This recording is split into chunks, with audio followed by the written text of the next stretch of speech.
I'm a college dropout. I was homeless, lived in a car for 3 years. I've lost every single thing I had, family included. I've been written off so many times. But today, the person that you sitting in front of you is a process. I want to talk to you for a moment about the process. Because see, one way to get a person to really follow you is to be the example of what you're trying to get them to follow. You know, my daddy used to tell me all the time, he said, son, best thing you can do for poor people is not be one of them, because you can't help the cause. You could wake up in the morning and you say, you know what? Today is going to be a great day today. I expect something really good to happen for me today. Man, thank you, Lord, for waking me up this morning. He said, what did you say? You said, I said I'm having a great day today. I expect something good to happen today. Thank you, Lord, for waking me up. Foreman Positive turns around and goes, all right, let me have your attention. Steve's having a great day today. He's expecting some wonderful things to happen. And man, let's get it going. And they start manufacturing thoughts. Same brain. Man, I can't wait to go to work today. It may not be the job I want, but at least I got a job. I appreciate the fact that I don't have a car, but at least I can walk to the train. Man, this is gonna be great today. That's how your mind works 24/7. It never turns off. You have got to change the way you think. It is the whole determining factor of where you go in life. We are all where we are today because we thought ourselves to this position. If you don't like the position, think yourself out of it. Change your attitude, you change your altitude. I'm gonna tell you something that every successful person has to do, including you. Believe it or not, every successful person in this world has jumped. I'm gonna tell you what I mean by that. You are going to have to jump. You cannot just exist in this life. You have got to try to live. If you are waking up thinking that there's got to be more to your life than it is, man, believe that it is. Believe in your heart of hearts that it is. But to get to that life, you're going to have to jump. The best things in life is on the other side of fear. It's on the other side of fear. But fear freezes people, man. The fear of failure freezes people. Forget about January.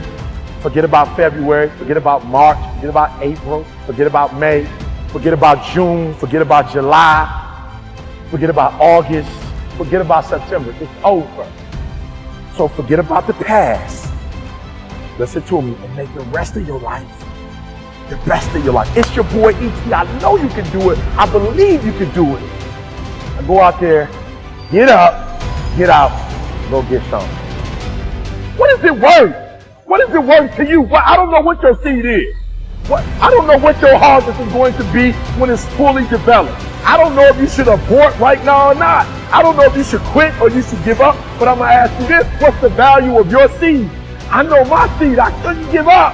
Homeless, I still couldn't give up. 12 years to get there, I couldn't give up. I'm one class shy, the staff of the PhD. I can't give up, why? Because the value, what it's worth, what I put in too much. I've given too much, I've sweat too much. I've given up sleep. I've given up friendship. I've given up so much stuff that I had to get back later. Why? Because the value, I put too much in it. What's it worth to you? What does it cost? What price have you paid for it? What has it cost you? And if it costs you something, then you better not quit until you get a harvest. You cannot get a year back. I want my life. I want my work. My family, I want it to mean something. And it's like, it has, if you are not making someone else's life better, then you're wasting your time.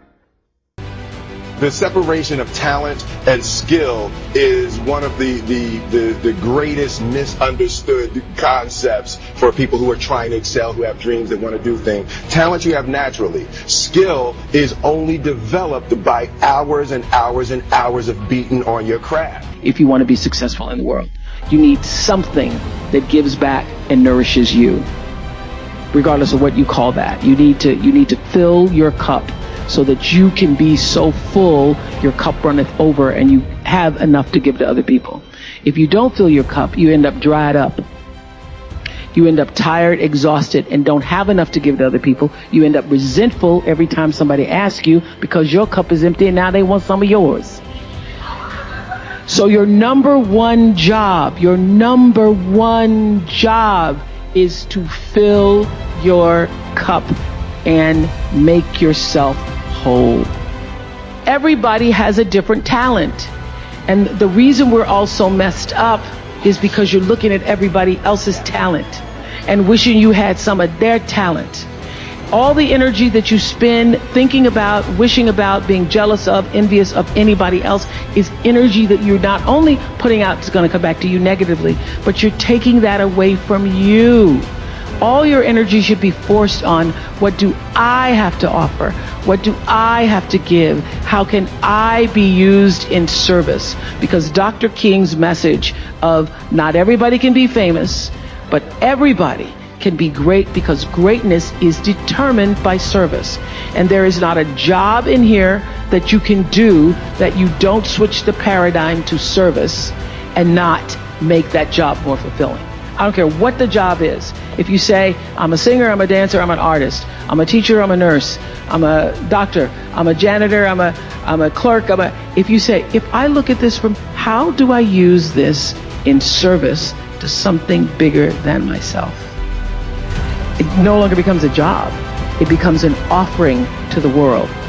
The first law is the third law of motion in physics, which says for every action, there's an equal and opposite reaction. And we showed that very beautifully in The Color Purple, when Miss Seeley says to Mr., everything you even try to do to me is already done to you. That is not just a rhetorical saying, that is law. That is Newton's third law of motion in physics, which says everything that goes out is coming back. It's just like everything that goes up is coming down. May take it a long time to come down, is coming down. Everything that goes out is coming back, it's coming back. So, to answer the power of manifestation and meditation, what meditation does is sync you up with the source. What meditation does is allows you to literally tap into the power that created you, so that you are in alignment with that.